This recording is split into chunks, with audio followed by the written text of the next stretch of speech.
Welcome back to Tool Time. My older sister was in the market for one of those prayer kneelers like you often see at churches and in those Christian magazines, but they cost like several $100s. I told her that I could build one for a fraction of the price, and so today I'm going to walk you through the steps of building one for around $60. In the underbar you can find a link to a PDF with the plans that I came up with. I'd like to also note that during the process of building, I slowly sanded off a bit here and a bit there, which is why the kneeler ended up with these weird fraction numbers instead of smooth, shiny numbers. So to start, we'll need a lot of wood. I started with some 5.5 by 3/4 by however many feet long boards, and then a few 9 by 3/4 by some odd number of feet. Then I got 2 bolts, I think they were 3/8 inch, 6 to 8 washers, and 2 little knobs so you can tighten and loosen the folding bottom. I also got some fancy brass screws and finally a decent sized sheet of plywood for the back because I didn't want to cut yet another big board and mill out all the little angles. You can also optionally get a dowel so you could cover the screws up if you want to go with an all wood like approach. To pull this off, you're going to need a disc and a belt sander, a router with a 3/4 inch bit, some scrap board, a saw, and a jointer or planer thing. To start, I rough cut 2 40-inch by 9-inch by 3/4 inch pieces of wood for the 2 sides. Then I got a pencil and carefully measured out the angles and sawed them out. Then I used a disc sander to get the exact size and angle that I wanted. Now that we have 2 boards that will make up the sides of the kneeler, we can start working on the shelf. However, before we do that, we've got a small decision to make. We can do a butt joint where we just stick the 2 shelf boards together and then screw it together, or we can make a slot that it kind of like fits into so that it's secure. I decided to go with the latter.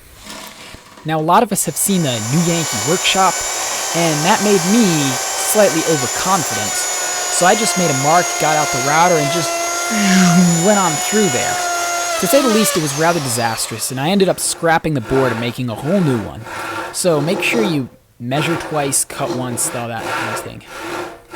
I couldn't help but notice that the board I chose as my shelf was ever so slightly warped. Now I can route a straight slot and just beat it into submission, plug my ears when it warps during the course of the year, or we can route the exact shape. This proved to be very difficult though.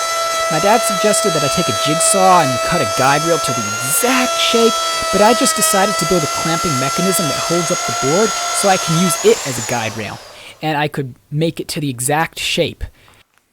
This also saves time in the event that I decide to build another in the future. Just grab the board holder, clamp it down, and route away. I set the bit to 1/4 inch deep, but however deep you set it, make sure that you add 2 times that amount to the total width of your shelf, or else somewhere something's going to be too short or something's going to be too long. Now go back to your main 2 boards and we'll add a slot in each so we can put in a back support board that will help steady the kneeler.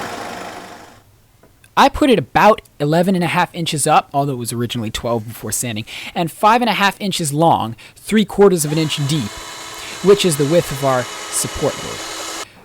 Then trim one of your 5.5 inch boards to the length. Make sure to include the width of the shelf with routes, as well as the width of the 2 outer boards and all that. Basically measure twice. Now it's time to make the part that you kneel on. I took 2 of the 5.5 inches and using a compass drew a circular shape on them.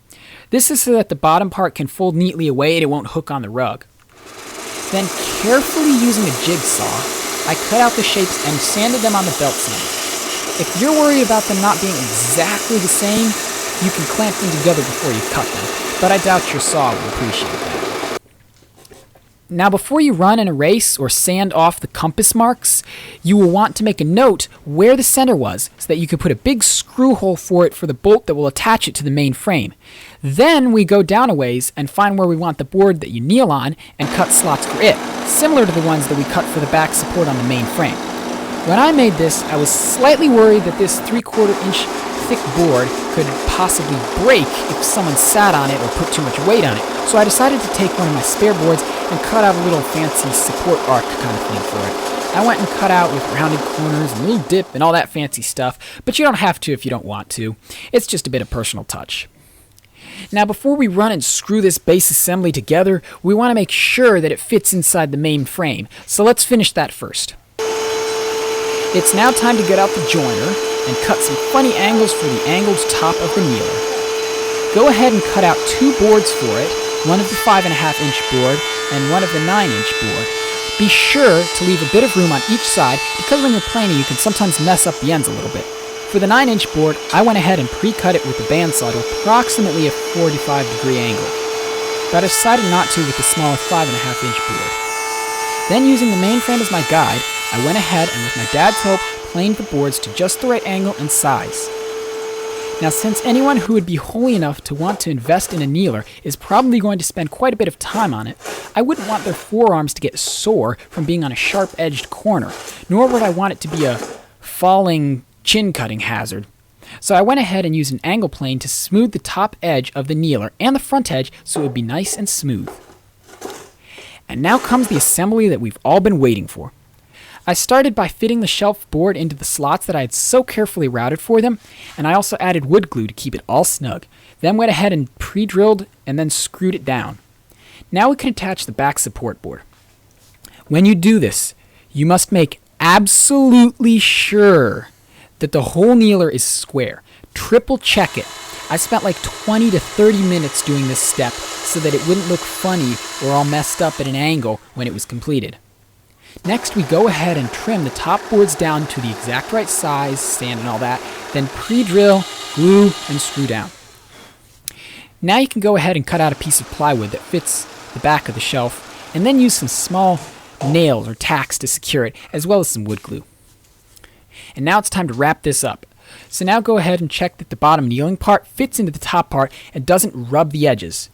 If you're satisfied with the fit, go ahead and glue and screw it. And finally, drill the holes in the pencil marks that we made earlier so we can make a hinge of sorts. Now go into the main shelf and mark like 2 or so inches in and like half of 5.5 inches up and drill 2 more holes of the exact same size. Then take your bolt and go through with a couple of washers, then put some knobs on the end, and you should have a very nice, smooth, fancy kneeler that folds up and won't come crashing down like a guillotine. When I initially designed it, I was concerned that it might not be stable without more supports, but it was actually pretty stable without any extra supports with the help of the knob, so just tighten it down. Yeah. If you find that the base rocks a bit, you can go back to the disc sander and touch it up. For some final touches, you can add a cushion for the part you kneel on, as well as sand it and finish it, but I haven't had time to do that just yet. Thank you for watching, and I will see you next time.